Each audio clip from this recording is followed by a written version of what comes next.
August 15లోగా Telangana ముఖ్యమంత్రి రేవంత్ రెడ్డి ఏకకాలంలో రుణమాఫీ చేయాలి, లేదంటే తన పదవికి రాజీనామా చేయాలి అంటూ హరీష్ రావు గారు గతంలో కొన్ని వ్యాఖ్యలు చేసినటువంటి నేపథ్యంలో తన రాజీనామా లేఖతో పాటుగా అమరవీరుల స్తూపం దగ్గరికి చేరుకొని ఈరోజు ఆయన అమరవీరుల స్తూపానికి నివాళులు అర్పించిన నేపథ్యంలో ఈ అంశానికి సంబంధించి మనతో మాట్లాడేందుకు ప్రముఖ రాజకీయ విశ్లేషకులు ప్రసాద్ గారు మనతో ఉన్నారు. సార్తో మాట్లాడదాం. Sir, hi sir. నమస్తే.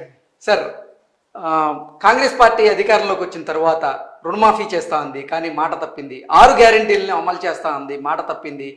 ఆగస్టు 15 లోపల తెలంగాణ ముఖ్యమంత్రి రేవంత్ రెడ్డి ఏకకాలంలో రుణమాఫీ చేయాలి, లేదంటే తన పదవికి రాజీనామా చేయాలి. ఈ రుణమాఫీతో పాటుగా 6 గ్యారెంటీలు కూడా అమలు చేయాలి, లేదంటే రాజీనామా చేయాలి. మీరు ఏకకాలంలో అమలు చేస్తే నేను నా పదవికి రాజీనామా చేస్తా, నేను మళ్ళీ ఎన్నికల్లో పోటీ చేయను అంటూ రాజీనామా లేఖతో సహా హరీష్ రావు గారు అమరవీరుల స్తూపం దగ్గరికి వచ్చి అక్కడ నివాళులు అర్పించారు. ఏంటి సార్ అసలు ఈ విషయం మీద మీ విశ్లేషణ ఏంటి? ఇప్పుడు ఒకటండి, ప్రభుత్వం అధికారానికి వచ్చి ఇప్పుడు మే 3 వస్తే 5 నెలలు కంప్లీట్ అవుతుంది. సో మినిమం ఏ గవర్నమెంట్ కన్నా మినిమం మనం కొంచెం బ్రీతింగ్ ఏంటంటే 6 months కాల వ్యవధి ఉండాలి. హనీమూన్ పీరియడ్ కనీసం. రెండోది ఏంటంటే ఇప్పుడు చాలా సంఘటనలు కానీ ఈ రోజున ఇప్పుడు మన కవితని అరెస్ట్ చేసిన విషయం కానీ అన్నీ చూసుకుంటే ఫోన్ ట్యాపింగ్ కానీ ఈ విధంగా ఎంతో మొత్తం సిస్టమ్ అస్తవ్యస్తం అయిపోయింది. ఇప్పుడు రేవంత్ రెడ్డి గారు చేస్తున్న పని ఏంటంటే సో ప్లస్ మీకు ఖజానా కూడా వీళ్ళు దివాలా తీశారు. సో రకరకాలుగా అనాలోచిత నిర్ణయాలతోటి ప్రాజెక్టుల యొక్క వ్యయాన్ని పెంచేసేసి సో కాళేశ్వరం అయినా లేకపోతే ఏ ప్రాజెక్టు తీసుకున్నా కూడా వీళ్ళు అవసరానికి మించి ఖర్చు పెట్టేశారు అనేది పక్క ఆధారాలతో ఉంది. సో ప్రతి దాంట్లో కూడా వీళ్ళ అవినీతి మితిమీరిపోయింది.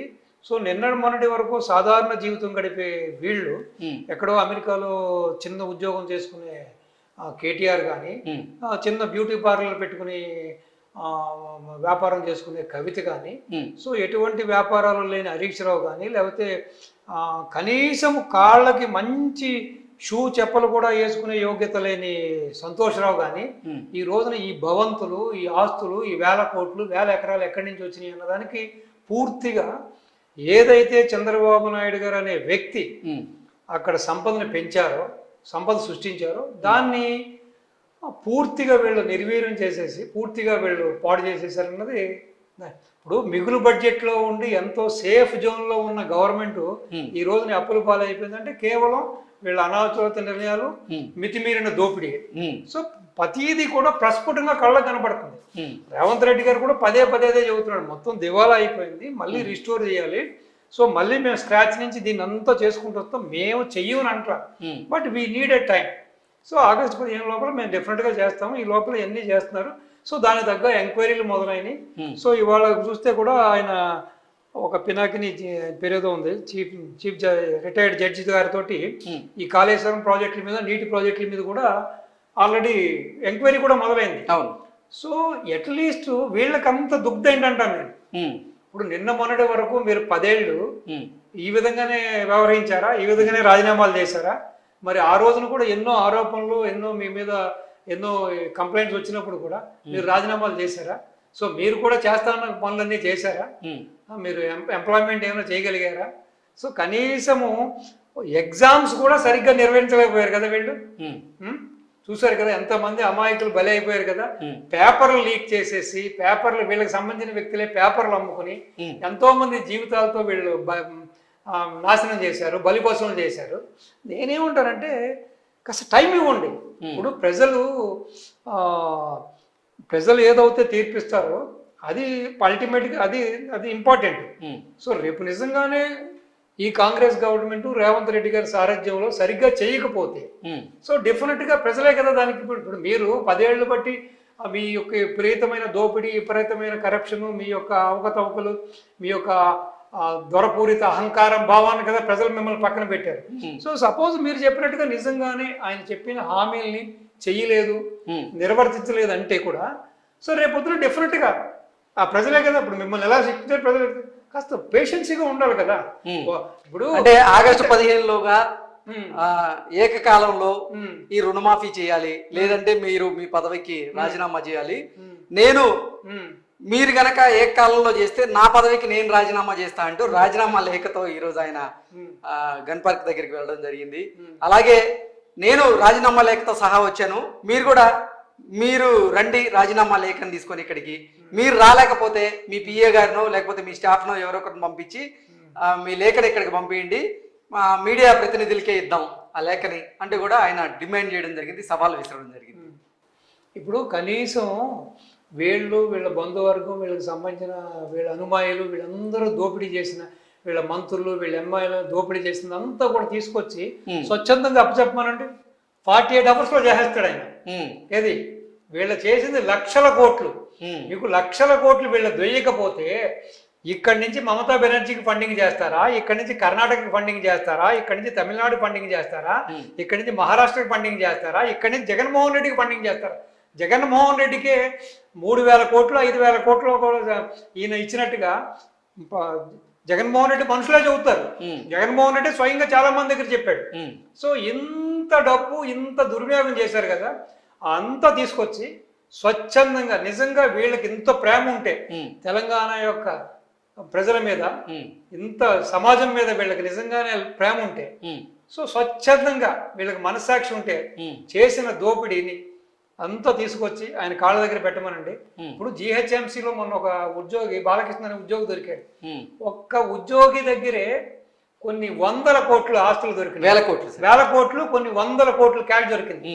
సో ప్రతి రోజు కూడా ఆ మనిషి 10 కోట్ల రూపాయలు లేకుండా ఇంటికి వెళ్ళేవాడు కాదంట. సో అటువంటిది ఆ శాఖకు మంత్రిగా ఉన్న కేటీఆర్ ఎంత దోపిడీ చేసి ఉంటాడు, సో నీ మామ ఎంత దోపిడీ చేసి ఉంటాడు, నీ మరదలు ఎంత దోపిడీ చేసి ఉంటుంది. అసలు జైలుకి ఎందుకు వెళ్ళింది, తీసుకెళ్లి జైల్లో ఎందుకు పెట్టారు, బెయిల్ ఎందుకు దొరకట్లేదు, దానికి సమాధానం చెప్పమనండి. దానికి సమాధానం చెప్పరు.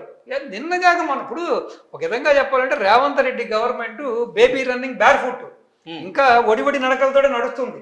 ఇన్ని అవకతవకలను ఆయన అన్ని సరి చేసుకుంటూ, జరిగినవి అన్ని సరి చేసుకుంటూ, ఇన్ని ఎంక్వైరీలు ఉన్నాయి, అన్నీ ఉన్నాయి, చేస్తాడు. చెయ్యకపోతే ప్రజా కోర్టులో ప్రజలే తీర్పిస్తారు, అంతే కదా. సో ముందు మీ దోపిడీ చేసిన డబ్బు పట్టుకొచ్చి ఇవ్వండి. ఆయన 48 hours లో చేస్తాడు. ఆగస్టు 15 వరకు ఎంత కర్మ, 48 గంటలు చేసి చూపిస్తాడు. ఆ పని చేయమని చెప్పండి.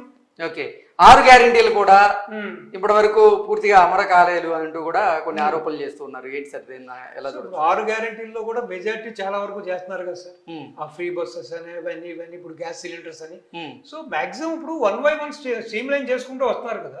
ఓకే సార్, అంటే వీళ్ళ మీద ఉన్నటువంటి ఆరోపణల్ని పక్కదావ పట్టించేందుకు, అంటే ఇప్పుడు కాళేశ్వరం ప్రాజెక్టు దాని మీద అవినీతి జరిగిందని చెప్పి కొన్ని ఆరోపణలు వచ్చాయి. అలాగే ప్రతి రంగంలో అవినీతి జరిగిందంటూ కూడా ఇప్పుడు కాంగ్రెస్ పార్టీ నాయకులు కొంతమంది వీళ్ళ మీద ఆరోపణలు చేస్తూ ఉన్నారు. ఫోన్ ట్యాపింగ్ వ్యవహారం అయితేనేమి, ఢిల్లీ లిక్కర్ స్కామ్ అయితేనేమి, వీళ్ళని కుదిపేస్తున్నటువంటి నేపథ్యంలో ఇప్పుడు ఎన్నికల్లో లబ్ధి చేకూరేందుకే వీరు ఆ అంశాలన్నింటినీ తప్పుదోవ పట్టించేందుకు ఇటువంటి ప్రయత్నాలు చేస్తున్నారా అంటే ఏం చెప్తారు? మీరు చెప్పింది అక్షర సత్యం. దీన్నే డైవర్ట్ పాలిటిక్స్ అంటారు. ఏడుస్తున్నావు ఎందుకురా అంటే ఏదో దాన్ని ఎగదొప్పడానికని చెప్పాడంటే ఎవడో ఒకడు. సో సేమ్ ఇదే డైవర్ట్ పాలిటిక్సే. ఇప్పుడు వీళ్ళ మీద ఉన్న ఆరోపణల్ని పక్కదారి పట్టించడం కోసం, ఆల్రెడీ ప్రజల్లో వీళ్ళ మీద ఉన్న ఆగ్రహాన్ని దాన్ని డైల్యూట్ చేయడం కోసం చేస్తున్న డైవర్ట్ పాలిటిక్స్ తప్పించి దీంట్లో విషమెత్తు నిజం కూడా లేదు. నిజంగా వీళ్ళకి చిత్తశుద్ధి ఉంటే అసలు కవిత లోపలికి ఎందుకు వెళ్ళింది, ఏ తప్పు చేసింది, దాని మీద డిపెండ్ చేయమని చెప్పండి. ఇప్పుడు కాళేశ్వరం ప్రాజెక్టులో ఇంత అవినీతి జరిగింది, ఇంత అక్రమాలు జరిగినాయి. సో ఈ విధంగా కట్టిన ప్రాజెక్ట్ అప్పుడే అది శిథిలావస్థకు వచ్చేస్తుంది, ఓ పక్క నుంచి డ్యామేజ్ అయిపోతుంది. దానికి సమాధానం చెప్పమని చెప్పండి. టెలిఫోన్ ట్యాపింగ్లో అసలు వీళ్ళు ఎవరండి, వీళ్ళకి ఏ అధికారం ఇచ్చారండి? కనీసము ఇటు సినిమా వాళ్ళని, ఇటు వ్యాపారవేత్తల్ని, రాజకీయవేత్తల్ని వీళ్ళు ట్యాపింగ్ చేసి ఎన్నో కుటుంబాలను పాడు చేశారు. భార్యాభర్తల మీద గొడవలు పెట్టారు. సో ఇటు గట్టిగా సొమ్ములు దండుకున్నారని చెప్పి బాహటంగా బాధితులే చెబుతున్నారు.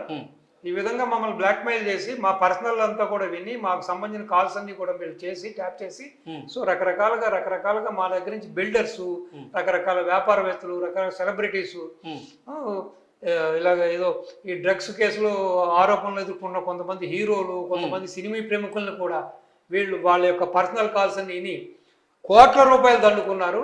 ఇంకా నీచాతి నిజంగా ఎవరైతే ఈ సినిమా రంగానికి సంబంధించిన హీరోయిన్స్ ఉన్నారో వీళ్ళందరినీ కూడా వీళ్ళ ఇష్టానికి వీళ్ళకి సంబంధించిన వీళ్ళ వర్గానికి సంబంధించిన ఎవరైతే వీళ్ళ ఆఫీసర్స్ అందరినీ పెట్టుకుని వాళ్ళు ఎన్ని చేశారో ఆఫీసర్స్ ఇంక్లూడింగ్ వీళ్ళ కుటుంబ సభ్యులు కూడా వాళ్ళ ఇష్టానికి వాళ్ళందరినీ కూడా వాడుకున్నారని బాహటంగానే చెప్పుకుంటున్నారు ప్రజలు.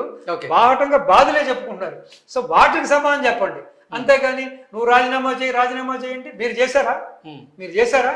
ఇన్ని ఆరోపణలు చేశారు కదా, కమ్యూనిస్టులు ఆరోపణలు చేశారు, బీజేపీ ఆరోపణలు చేశారు, మొత్తం దేశమంతా నువ్వు ఫండింగ్ చేస్తున్నావు, కేసీఆర్ దేశమంతా డబ్బులు పంపిస్తున్నావు, మొత్తం ఎలక్షన్ అంతా ఇక ఎక్కడి నుంచి వచ్చింది ఈ ఆస్తులు అని చెప్పినప్పుడు ఇప్పుడు ఆ రోజున వీళ్ళు చేశారా? అది ఏదైనా సరే కదా సమన్వయం పాటించాలి. పాలిటిక్స్లో ముందు మనం చేసిన పని ఏంటి, గురువింద గింజలాగా ఎంతసేపు ఎదుటివాడి ముడ్డు వెనకాల ఉన్న మచ్చలు చూడకూడదు, ముందు మన వెనకాల కూడా చూసుకోవాలి ఒకసారి. సో కాబట్టి ఇది అసందర్భ ప్రేలాపన, అసలు ఇటువంటి ప్రేలాపన చేయకూడదు. So let them give some space, time ఇవ్వండి. టైం ఇస్తేనే కదా. ఇప్పుడు రాగానే నువ్వు బ్యాటింగ్ రాగానే సరే నువ్వు వచ్చిన ఎమ్మంటే కూడా అసలు ఆ బౌలర్ ఎటువంటివాడు, ఎంత స్పీడ్తో బాల్ వేస్తున్నాడు, ఆ బాల్ ఎలా వస్తుందో కూడా స్టడీ చేయకుండా రావడంతో 6లు 4లు కొట్టమనడం ఎంత ఆశాస్పదమో ఇది కూడా అంతేనండి. సో రేవంత్ రెడ్డి గారికి వీళ్ళు చేసిన డిమాండ్ సమంజసం కాదు, సమర్థనీయం కాదు. Okay sir, thank you so much. Thank you.